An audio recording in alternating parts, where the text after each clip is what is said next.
Shalom dan selamat pagi buat anak didik ibu seluruhnya. Pada pagi hari ini kita akan melanjutkan pembelajaran kita, yaitu sekolah dan keluarga sebagai tempat melatih disiplin. Bahan Alkitab Yosua 24 ayat 14 sampai 28. Sebelum kita melanjutkan pembelajaran kita, ada baiknya kita berdoa terlebih dahulu. Mari kita bersatu di dalam doa. Allah Bapa yang kami sembah dan kami percayai, di dalam nama Yesus Kristus, kami mengucap syukur buat kasih dan penyertaan-Mu, sehingga pada pagi hari ini kami bisa melanjutkan pembelajaran kami seperti biasa. Berkati pembelajaran kami Tuhan, Engkau melindungi pembelajaran kami Tuhan, dan berikan kepintaran kepada kami, agar kami bisa menerima pembelajaran dan kami bisa mengerti apa arti firman-Mu. Kami hanya berdoa di dalam nama Yesus Kristus penebus kami. Amin. Anak-anak ibu, kita akan melanjutkan pembelajaran kita. Yang menjadi tujuan pembelajaran kita adalah 1. Siswa mampu menerima disiplin sebagai wujud ketaatan kepada firman Tuhan. Yang kedua, siswa mampu memiliki sikap disiplin sebagai wujud ketaatan kepada firman Tuhan. Yang ketiga, siswa dapat terbiasa bersikap disiplin dan taat kepada aturan yang berlaku sebagai wujud ketaatan kepada firman Tuhan. Ada banyak definisi konsep mengenai disiplin, tetapi umumnya pengertian disiplin adalah tindakan individu untuk melaksanakan serta mentaati peraturan, tata tertib, serta norma yang berlaku di lembaga tertentu. Pelaksanaan disiplin akan senantiasa merujuk pada norma, peraturan, dan patokan-patokan yang menjadi unsur penentu perilaku dan juga adalah unsur kontrol terhadap perilaku supaya sesuai dengan peraturan yang berlaku. Manusia membutuhkan disiplin dalam rangka mencapai tujuan hidupnya. Dimanapun seseorang hidup, ia akan berhadapan dengan disiplin.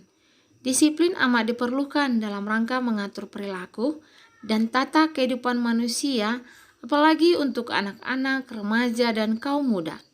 Ada pakar psikologis yang mengatakan perilaku manusia setelah dewasa sangat ditentukan oleh pola asuh dan disiplin yang ditanamkan sejak kecil. Disiplin menjadi prasyarat penting dalam pembentukan sikap, perilaku, dan tata kehidupan. Beberapa fungsi disiplin menurut Tulus dalam Asti Fajaria 2012 adalah sebagai berikut. A. Untuk menata kehidupan bersama. Di sekolah, disiplin diperlukan untuk menata kehidupan anak didik di sekolah dan demi terwujudnya proses belajar mengajar yang baik dan berkualitas. Di rumah, disiplin dibutuhkan untuk menata kehidupan keluarga sehingga setiap orang paham apa hak dan kewajibannya dan bagaimana melaksanakannya. Anak didik ibu di sekolah maupun di rumah adalah makhluk individu dan sosial.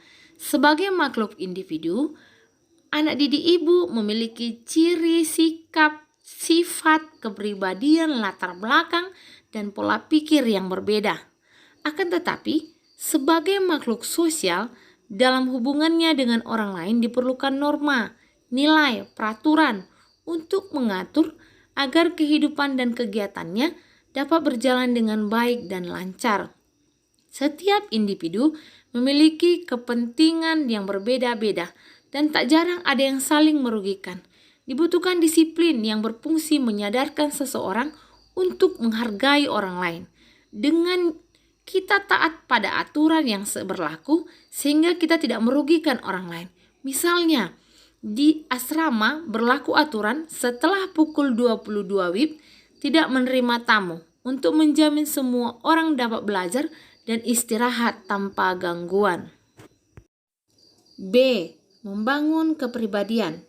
Kepribadian atau yang menyangkut sikap, tingkah laku, dan perkataan seseorang turut ditentukan oleh lingkungan di mana ia hidup dan bertumbuh, yaitu lingkungan sekolah, rumah, dan masyarakat. Seseorang yang terbiasa hidup disiplin sejak kecil, di rumah maupun di sekolah, akan membawa pengaruh positif bagi pembentukan kepribadiannya. Itulah sebabnya sekolah dan keluarga adalah dua lembaga atau institusi penting sebagai peletak dasar kehidupan moral dan disiplin. C. Melatih kepribadian. Kepribadian terbentuk melalui latihan dan disiplin, dan itu tidak dapat terbentuk dalam 1 atau 2 tahun, melainkan bertahun-tahun. Karena itu dibutuhkan waktu yang lama untuk menanamkan disiplin bagi pembentukan kepribadian seseorang.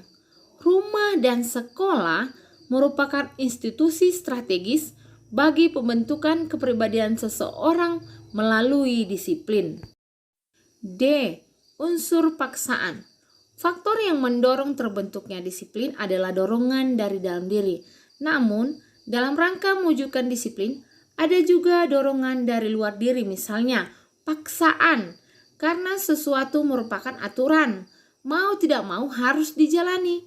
Jika tidak, maka seseorang akan berhadapan dengan sanksi dan hukuman. Jadi, salah satu fungsi disiplin adalah memaksa seorang untuk hidup menurut aturan yang berlaku. E. Hukuman. Aturan di sekolah dan di rumah, jika tidak dijalankan atau ditaati, ada sanksi atau hukuman yang harus diterima. Peran hukuman atau sanksi amat penting sebagai pendorong agar anak didik atau anak-anak mau melaksanakan tata tertib dan aturan yang berlaku. F. Menciptakan lingkungan yang kondusif. Disiplin menyebabkan kehidupan menjadi tertib dan pada akhirnya tercipta lingkungan yang kondusif di tiap lembaga. Di sekolah dan di rumah dapat tercipta situasi yang kondusif bagi semua penghuni karena tata tertib dan peraturan dijalankan dengan baik. Demikian pembelajaran kita. Shalom dan salam sehat. Tugas: tuliskan 3 contoh sikap disiplin yang diterapkan di rumahmu. Demikian pembelajaran kita. Sampai jumpa minggu depan. Shalom.